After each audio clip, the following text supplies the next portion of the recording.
Welcome back to America Talks Live. I'm your referee, Ed Berliner. Phone lines prepared for your participation. 1-877-Newsmax. 1-877-Newsmax. Remember, we're saddened about the news Kim Kardashian was robbed. Jay-Z had to stop his concert because of it, but please respect their privacy. Don't comment on this matter until we have all the facts. Okay?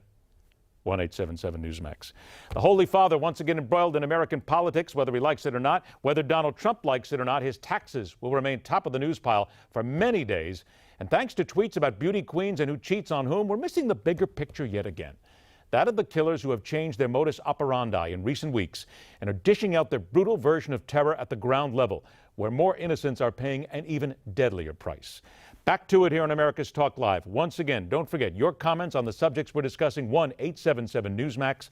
1-877-Newsmax. Welcome back the former senior special agent with the Immigration and Naturalization Service who intimately understands why issues such as we're going to talk about have to be kept at the forefront of our thinking, Michael Cutler.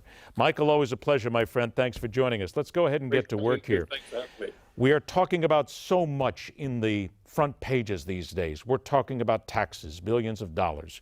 We're talking about beauty queens. We're talking about all the things that are not important. The American people still want to talk about their security. ISIS has gone to ground more than ever before. They are using blowtorches against innocent people these days.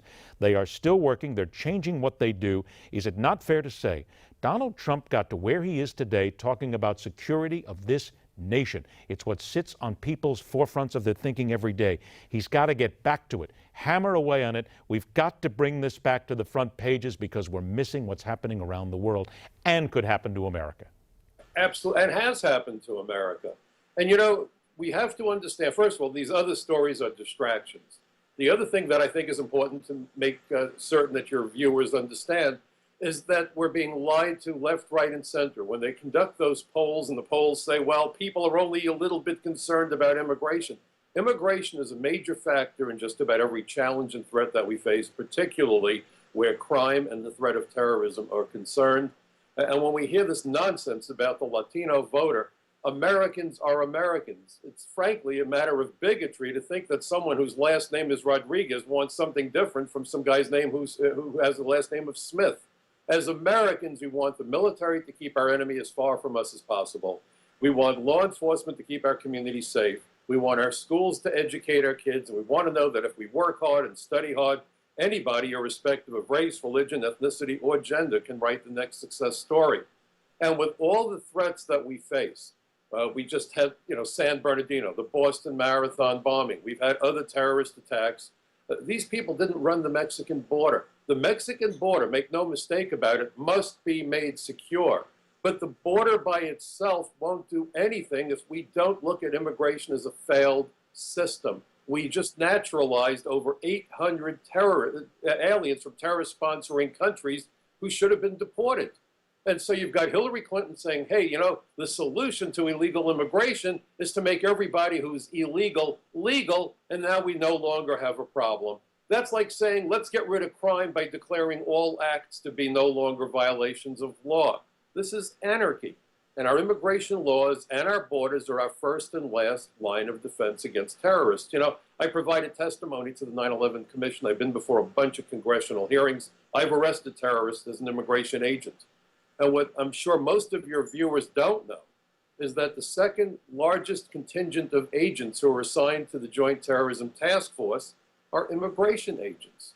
Because international terrorists, first and foremost, when they come here, violate our immigration laws. And what's astonishing is Hillary Clinton, who had been Secretary of State and in that position was responsible for the issuance of visas, should certainly understand the problem. I just wrote an article for Front Page Magazine. I do a lot of writing for them. I also write for Caps Web, but I've been doing a lot for Front Page. And I just wrote about how James Comey, the head of the FBI, warned about a tsunami, literally a tsunami of terrorists from ISIS heading to the United States as we apply pressure to them over in the Middle East.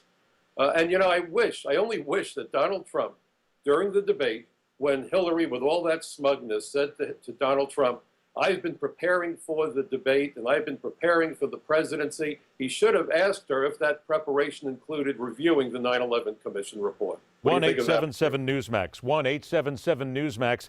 Quite frankly, the ask of the viewers here today is, do you want and do you think that Donald Trump needs to spend more time on this, getting right to the heart of the matter instead of dealing in all these different dalliances that basically are just like wisps of wind that go off in the side? People all of a sudden, it's the shiny thing they look at. Stop looking at the shiny thing. Let's look at what we need to focus on. 1-877 Newsmax. Morris is in the Villages in Florida. Morris, thanks for joining us here on America's Talks Live.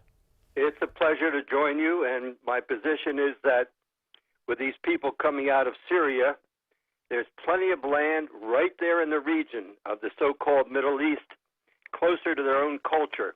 Saudi Arabia, for example, has plenty of space and a very stingy policy about admitting people. The U.S. should put pressure on the Saudis. Our so-called president, Muslim Obama, should feel very much at home talking to the Saudis about this prospect. He just tried to shield them from that lawsuit. Okay, then let's move on and let me talk about exactly where you are here. Michael, is it not fair to say that what Morris says is a feeling that many people have? Why bring them halfway around the world? And it's not just Syrians. It's other people as well. It is other nationalities as well. It simply doesn't make sense. We are not getting the cooperation that we need from those countries right there in the Middle East. No, I agree completely. And by the way, let's not forget that aliens who run the border aren't undocumented. They're unvetted. They are uninspected. Now, we know that there are terror training camps in the tri-border region of Brazil, where Brazil abuts with Paraguay and Argentina, camps being run by Hamas, Hezbollah, probably involving ISIS and Al-Qaeda in this dangerous era. So when we have people running that border, and then Hillary Clinton says the solution is to legalize them. You know, Jeff Sessions very much paralleled what your caller just suggested, the idea of creating safe zones in the Middle East. It's very much more cost effective, and it wouldn't endanger national security. If I remember Senator Sessions' estimate for what it costs us to bring one Syrian refugee to the United States, we could care for 11 refugees if we keep them in the Middle East, and at the same time, we wouldn't be undermining our national security. Okay, got to stop you there 1 sec. Hang on. I want to get one more call in here if we can. I got 60 seconds left. Roger's in Mississippi. Roger, thanks for joining us on America Talks Live. Go ahead. Yes, I would like to ask a question. Donald Trump is so hard, he say, on immigration. But let me ask you a question. Where is his wife from? Armenia? His wife is actually a naturalized citizen of the United States. Oh, yes, she might be now after he came here, right? I don't think that's really part of it, because quite frankly, there's a lot of people who come here and they do it legally and they do it properly.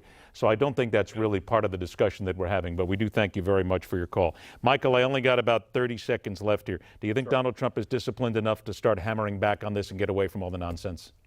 He better be. If he wants to be president, we need a disciplined leader in the Oval Office. But I have to tell you, looking at Hillary Clinton would be a train wreck, given her position on immigration alone. And look at all the other baggage that she brings with her. If I have the time, I want to make a quick point. If she legalized all those millions, they'd be able to flood our schools with far more students who can't speak English. If American schools are failing now, what do you think the impact of adding millions of more students to the school system would have? She's a catastrophe. It's about national security, and it's about putting Americans first, finally. It hasn't happened in a long time. I hope it finally happens now. It's a very good point about the schools, too, because I have talked about that for a long time. Educate those kids that are there. Michael Cutler, it's always a pleasure, my friend. Thanks so much for joining us.